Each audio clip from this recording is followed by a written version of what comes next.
Welcome back. This is a special edition of Modern Business, where our guest host, Zack Fishman, brings us millennials in franchising. Our community is about sharing knowledge and tools that help us achieve our goals in business and beyond. This is Millennial Monthly on Modern Business. Hi, everyone. Thank you for joining us. This is our very first Millennial Monthly here on Modern Business with Ryan Hicks. My name is Zack Fishman, and I'm going to be your host. Every month, I will be having a different millennial franchisor or millennial supplier in the space come on the show here just to kind of learn, just to kind of teach you guys a little bit more about really what their experiences have been and kind of how they've kind of taken themselves through the space and kind of navigated it. My first guest here today is a very good friend of mine, David Blue from Blue Moon Estate Sales. He has been around the space for a number of years now, and I figured that he would be a fantastic first guest here. David, say hello. Hey, everybody. David here. So what I really wanted to go through first, ladies and gentlemen, is really just to kind of have David tell a little bit about really what Blue Moon is, and then we can kind of dive in a little bit further here. So, David, without further ado, what really is Blue Moon Estate Sales, and how did you get into it? So what Blue Moon Estate Sales does is we liquidate all forms of personal property. So right now there's a huge need for our services with the aging baby boomer generation and their parents. And so what we see is there's a lot of people with a lot of home and a lot of stuff, and they really have no idea how to properly sell and get rid of all of their tangible property in a way that is efficient with their time and good for their pocketbooks. So what we do is we actually come in and create an upscale shopping environment in people's homes, and we operate out of a different home every week, and we sell everything from jewelry to cars to pots and pans. Literally anything you can find in a home that has any sort of value, we come in and we market it and sell it to our customer base. Awesome. Well, great. That sounds pretty good to me. So, in terms of how you got into that as a young entrepreneur, how did you find this business? Was this something that you kind of had an epiphany one day, or was there any background to it beforehand? How did you kind of find this?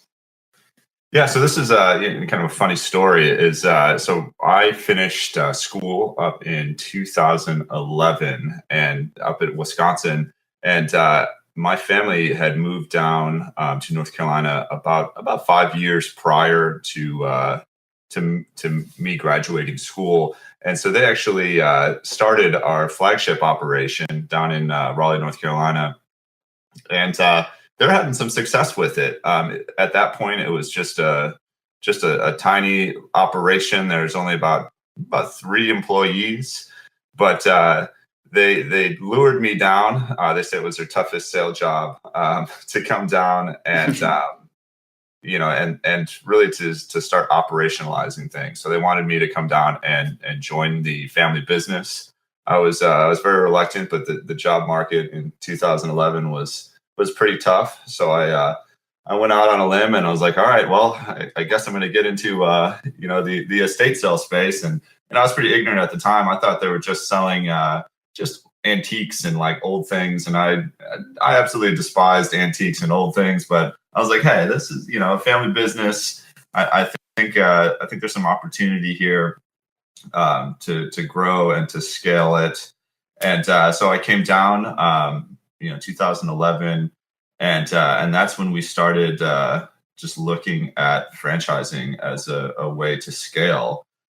So it took about 2 years of blood, sweat, and tears, and working my way from the mailroom, so to speak, and up. And it was pretty fun. We spent a lot of time just operationalizing everything and getting it up to speed to scale. And then we offered our first franchises. We sold our first franchise in June 1st, 2013, and since then, we're doing about 30 sales a year when I first came down here, and this past year we did over 450 sales. So that when I say sale, that's complete liquidation of a home and all of its contents. So wow. It's been Yeah, so we've sold a tremendous amount of stuff now, and it's a pretty fun business model for us because we really don't have any inventory whatsoever. Our clients provide us our inventory that we sell every week, and so we sell new stuff every week, and we don't need to sit on a bunch of inventory to sell. The stuff that we sell creates the demand from the buyer, so it's really interesting business model in that regards. So yeah, so I joined forces with the family and developed the franchise, and then here we are now. We've got 30 locations, serving 11 different states. Congrats to all that, man. That really does sound great. And I mean, I think that there's certainly a place for people that are of a younger generation to really get into any business, whether it's estate sales or anything else. So really happy to hear that you guys are have become very successful. So next question that I have for you here is really really surrounded around how you really feel that your day to day and kind of the way that you kind of operate your business is different than some of your competitors and some of your fellow franchisors in the space, considering that you are in the C-suite and you are so young. I am just very curious just about how you kind of see things operating around you and how you feel, how that kind of makes you feel when people ask you questions like, why are you using this technology and that, when it's kind of second nature to you? Do you feel that there's been some hardships along the way with running a business and being so young? Yeah, there's I see both sides of the tracks in this. I see it being in my favor when I'm comparing our company against our competitors. A lot of our competitors operate their businesses with a much more old school mentality. They're not utilizing any digital marketing and POS systems, and so we've really been able to differentiate ourselves with just the use of technology and how we reach our customer base and how we reach new potential clients. And then, from the other side of the spectrum, I've felt like I've definitely had to prove myself a little bit more being a younger business owner. So by doing that, I've had to educate myself on so many different topics, so I can then sell myself, to both, new franchise partners. In the beginning days, I really had to sell myself to new clients and really know what it is I'm talking about. And so there was a little bit of a learning curve in the beginning there, but nothing that some hard work and grit couldn't really take care of. And us millennials get a bad rap for taking too many selfies, but you know what? If you can really prove yourself if you you put in the time and deliver on your goods and services. So it's been a fun ride so far. Absolutely, and I mean, and again, folks. I mean, we're both pretty young guys here, and so I experience this all the time as well. It takes a very long time, especially in the franchise space, as David will certainly attest to really kind of get your teeth and really kind of cut your teeth, and I mean, maybe even longer than a lot of other industries, because it is an industry that does certainly have an undertone of old school to it. So, kind of breaking into the market. The fastest way or the quickest way to fail or to succeed is really to kind of make things your own and try and go the technological route, because sometimes people kind of view you as potentially being a disruptor in a good way or in a bad way. It just kind of depends on the industry, I suppose. But very, very reasonable answer. I totally feel you there. So next question that I have for you is surrounding around if you guys are kind of looking for people in similar age to you in your franchise development process. So if you guys are doing that, kind of talk me through how you guys kind of go about acquiring those younger franchisees, and if you aren't, why is that the case? Yeah, so we've have some millennial franchise owners, and what we've really done is just kind of sell the culture, sell the freedom that our brand has to offer, because the millennial generation want to be able to take the time off or take the vacations they want when they want to. So we really are selling that to them. And so our top producing franchise is owned by a couple of 20-something-year-olds two sisters, and they just do a fantastic job. And they're our top producing unit in our system, and so we really just talk to them about what it means to be a business owner. They've got I think they've got 4 or 5 kids between them as well, so they've really get to spend a lot of time with their kids. They get to teach their kids about entrepreneurialism as well, and that's worked out really, really well for them. And so some of our future marketing efforts will be tailored to that freedom, and really trying to drive that point home, because it's that's really how I got into entrepreneurialism as well. So just having that freedom, obviously there's a lot of hard work that comes with it, but you also get to reap all the rewards. So and then the rest of our owners are older. Our bell curve is definitely that 40 to 55-year-old business owner. So I'm really looking forward to getting some more younger owners in our system. We did just sign another franchise agreement with someone in Richmond, and he's the same age as me, and he's doing a fantastic job already. Right out of the gate, his first quarter earnings were in line with some of our 2-year-old franchises as well. So he just has like an energy that he brings to the table that is contagious, and it really rejuvenates just the overall brand, and culture among everybody too. When you have someone with a lot of energy and a lot of drive come in and really start to make a name for themselves in our system. So I'm really looking forward to continue to bring in some younger franchise owners to grow our brand and see our core values through. Absolutely. Yeah. And I think that that's something that I've really been seeing in the market more and more, is really the mystery of how do you really get millennials to become franchisees. And I think you definitely touched on it very well. And that culture is obviously very important, especially to our generation, to be able to feel like that they do have the freedom to go on vacation, freedom to be able to spend time with their families at times when it's convenient for them. And I think that that's something that the franchise model really offers. And so I'm happy to hear that you guys are kind of marketing it that way, because I think that it's a very efficient way to get very driven, hungry millennials into your actual network. So that's really good to hear. Absolutely. And we're in the middle of a rebrand right now too, and we're going to be keeping the same name, but we're going to be just updating our look. And I think by updating this look and feel, it's going to attract younger franchise partners as well,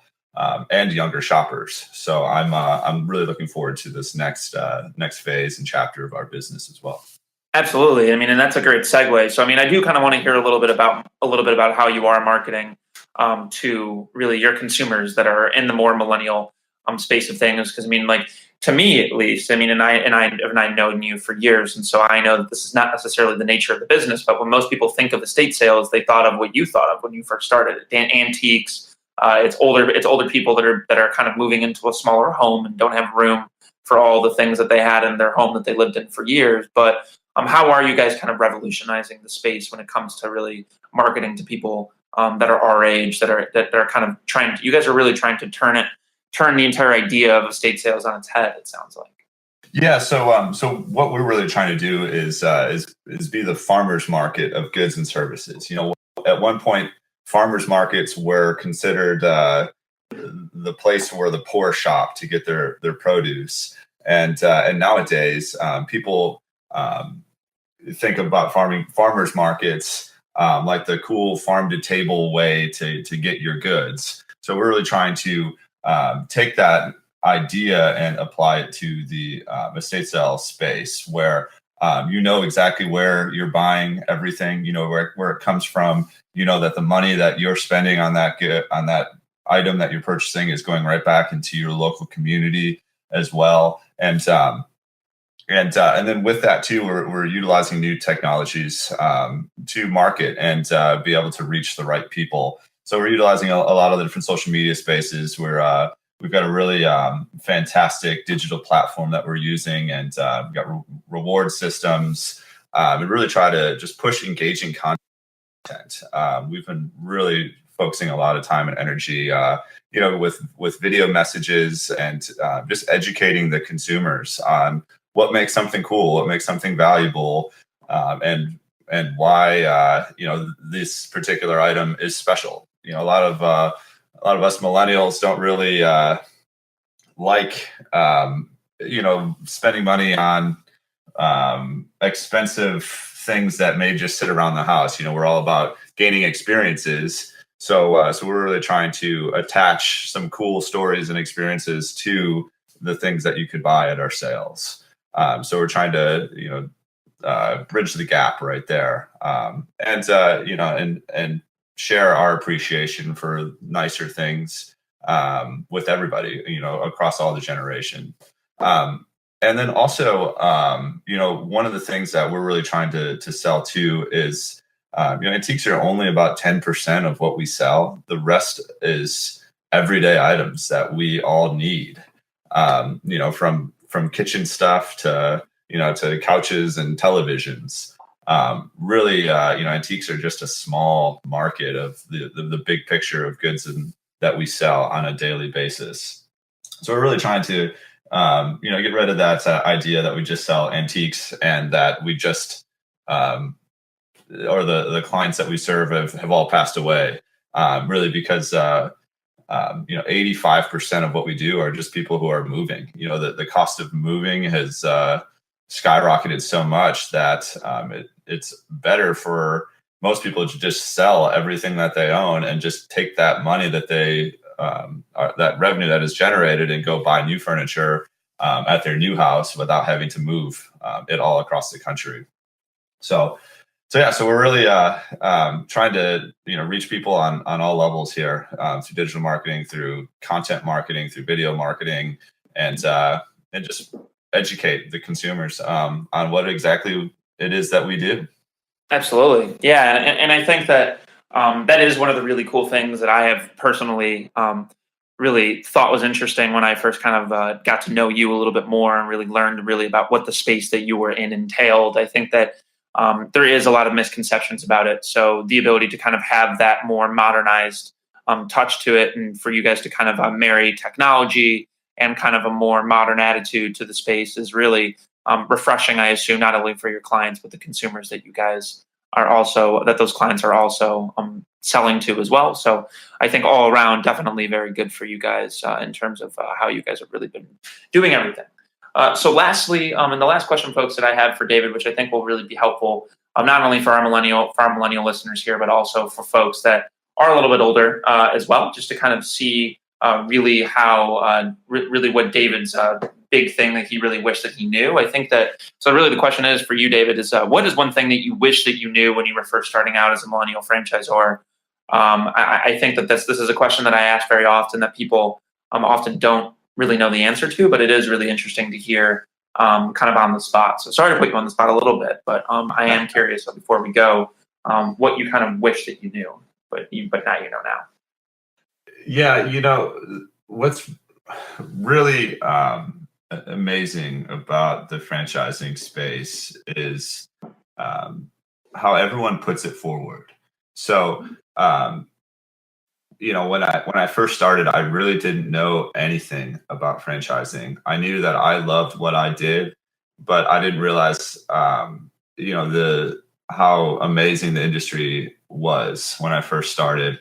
And so I was really taken back when I started meeting other people in the franchising space, and they showed me the technology and what they were implementing in their franchise systems to really have a complete understanding of their business. And I didn't know that in the beginning, so I was letting our franchisees kind of do what they wanted to do, and then they would report their earnings back to us, when they seemed that it was fair. And I really didn't have that control in the beginning. And through meeting a lot of people in the franchise space, we've been able to design a full package of a full digital platform where all of our franchisees can report all of their numbers and report all of their marketing dollars, and really we can all learn together as a brand and drive it forward for everyone to prosper. And so I didn't know about any of that type of technology, or I didn't see the benefit of that in the beginning. And through meeting some fantastic people in the franchising space, we were really able to overhaul our entire operation, so everyone can prosper from the data that comes with it.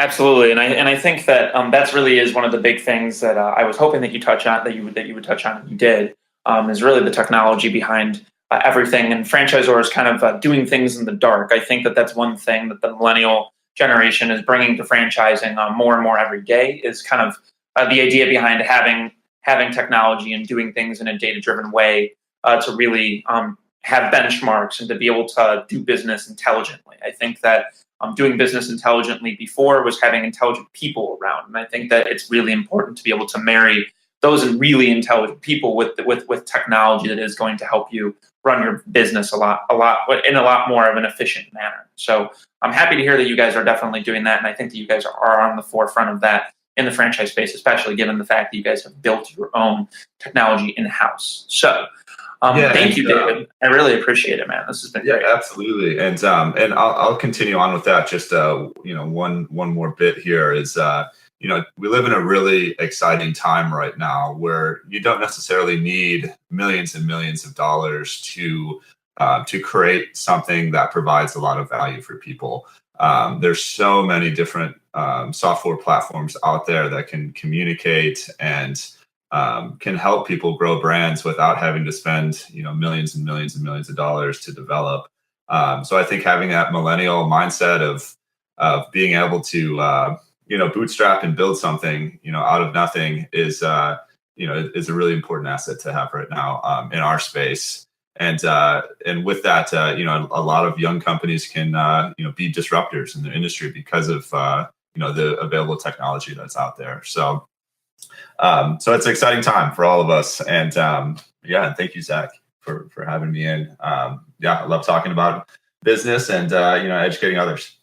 Absolutely. Well, thank you, David. I really, really appreciate it. And once again, folks, this is your host, Zack Fishman from Fram Funnel, here with Mr. David Blue from Blue Moon Estate Sales. Thank you again, David. Really appreciate it. So, folks, please stay tuned for next month's episode of Millennial Monthly. We're going to be with Danny Nieves from Local Door Coupons, the CEO. So stay tuned for that next month.